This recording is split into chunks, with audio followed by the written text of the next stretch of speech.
బోషుడికే మా కాలుకు ముళ్ళు పంచితోటి తీస్తాడు మీ లీడరు మర్చిపోయినావా? ఏ రావును కాక పిల్లలతోనే నేను ముళ్ళు తీస్తాపా.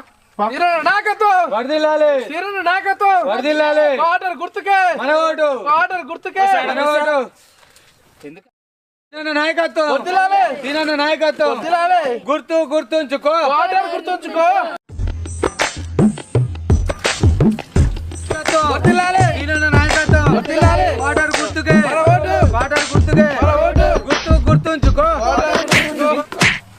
నువ్వు వచ్చినప్పుడు పెట్టిన పొయ్యి మీద బియ్యం అది మాడి వాసన తండ్రి తెలుస్తలేదా? పోనాడు పోయి దింపి రాపో నడు.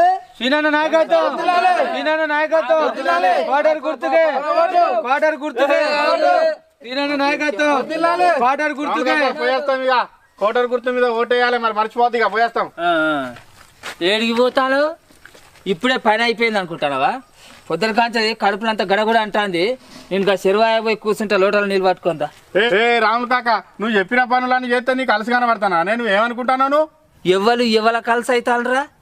మేము మా పనులు మేము చేసుకుంటా అంటే మా పనుల నడిమిత ఖర్చు ఏలు పెట్టేది ఇవ్వాలరా? అరే ప్రచారంలో భాగంగా ప్రజల్లో కలిసిపోవాలని అట్లా చిన్న చిన్న పనులు చేస్తాం. తప్పున్నారా? మీరు వచ్చి మా పొలగాళ్ళ ముడ్లు కడగంగానే మా బట్టలు ఉతుకంగానే సచ్చినోళ్ళ పేడలు మోయంగానే మా ఇల్లు వాకిలు ఊడవంగానే ఫోటోలకు పోజులు ఇవ్వగానే మా బతుకులు తెల్లారుతాయి అనుకుంటా.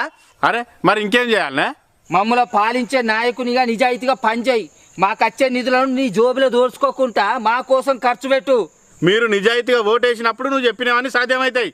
ఎవరురా నిజాయితీగా ఓటేయండి? మీ ఇంటికి వచ్చి మేము అడిగినావురా? ఈ బీర్లు బిర్యానీలు కోటర్ సీసాలు ఓటుకు నోటు అలవాటు చేసింది ఎవరురా? మీ నాయకులు కాదా? మమ్మల్ని వచ్చి అంటారా?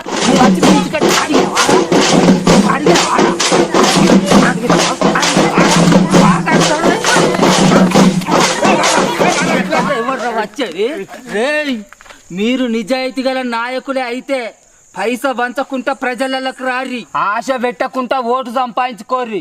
ప్రచారాలకు ఆర్భాటాలకు కోట్లు ఖర్చు పెట్టి మాకు రావాల్సిన కోట్ల నిధులను మీ జేబులకు తోసుకోకుర్రి. పీకిని పీకు ఏది తీసుకో.